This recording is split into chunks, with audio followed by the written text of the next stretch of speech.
trenyohake bareng lakentrong dikon sulit sigrak kendangane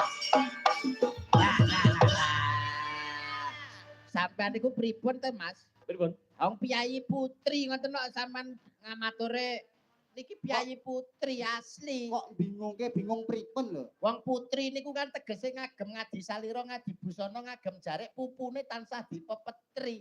Lah nak pas Putri asli niki. lah pas salat Jumat kok tumut piyayi jaler.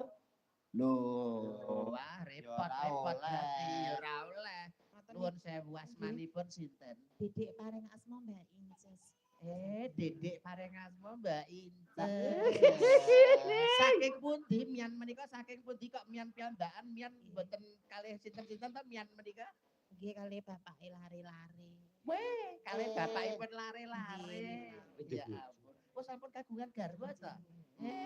Metu ndi? Metu kentol. Mboten menawi kan kados kula niki ya sesar. Sesar. Nggih, saiki kan peralatan saya maju Saya saya canggih. kedokteran saya maju kok ora metu dalane kan iso dilewatne dalan liyane. Ya. Ngono Mboten saged medal dalan ngajeng nggih medal dalan nggih ngoten. Ya padha karo iki Nggih. karo mbok ya ditokne kongguri. Kok orang iso metu ngarep kok dalan guri iki. Maksudnya niki wau lho kan teng mriku kan rame banget kula medale mriki ngoten lho. Oh, mergo akeh para tamu. Nggih. Iya. Sampeyan asli saking pundi to, Mbak? Saking Baben. Wah, Lah, jelas iki. Wah, jelas iki. Baben iki nggo napa to, Ndol? Ikut begenggek. Ngawur Ora Mas.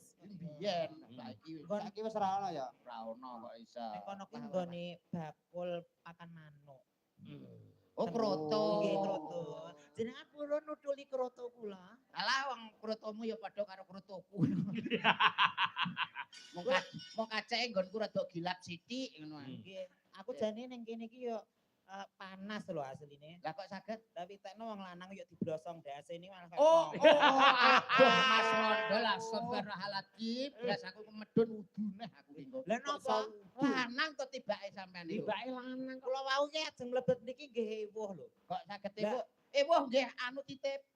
Maksudnya niku arek mlebet mriki ngoten niku ewuh. Lah kura salim wong lanang ki sing lanang ki ngene, salim wong wedok sing wedok ngene. Lah kuwi terus arek saliman karo sapa? Wedok dong ngene. Kabeh ora nampa. Wah ya angel kene iki. Winginane melok salat Idul Fitri yang repot nek kancane Kok iso repot? awar jamaah lanang kono lho wedok awar wong wedok kono lho. Akhire dhek ning ngisor gedang ijen ngono deh.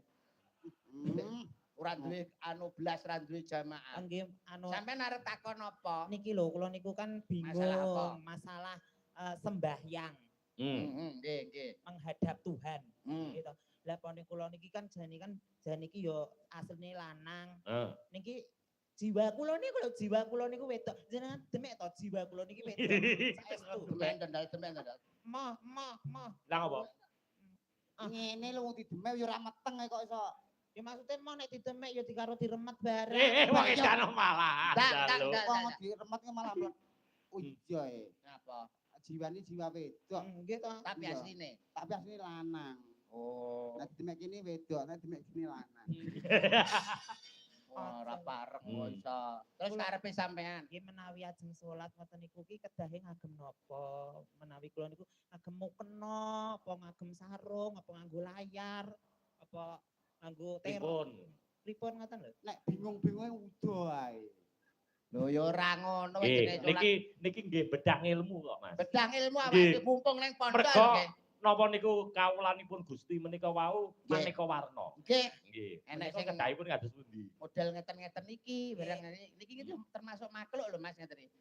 Nek cara kula lho nggih niki penemu kula lho nggih. Nggih. Sampeyan lahir cenger ki dikodratne dadi wong lanang. Nggih. Nek salat manembah utawa nyembah wonten kersane Gusti Allah, ya tetep kaya wong lanang. Mas yo sampean sering macak wedok. Oh, berarti Itu ngagem- kan karya, golek Iki pagawean. nggo golek penggawean, Oh. nggo golek pangupa jiwa. Tapi kan asline dalam sehari-hari kowe iki kan lanang. lanang. Kodrate lanang. Kodrate lanang. Nah, padha anak kula nek nganggo jilbab tak taboki, Mas. Lho Mas yo aja to Oh. Mas. Wong ki kudu apa ki aurat iki kudu dijaga. Kanggo jilbab ya ora apa-apa.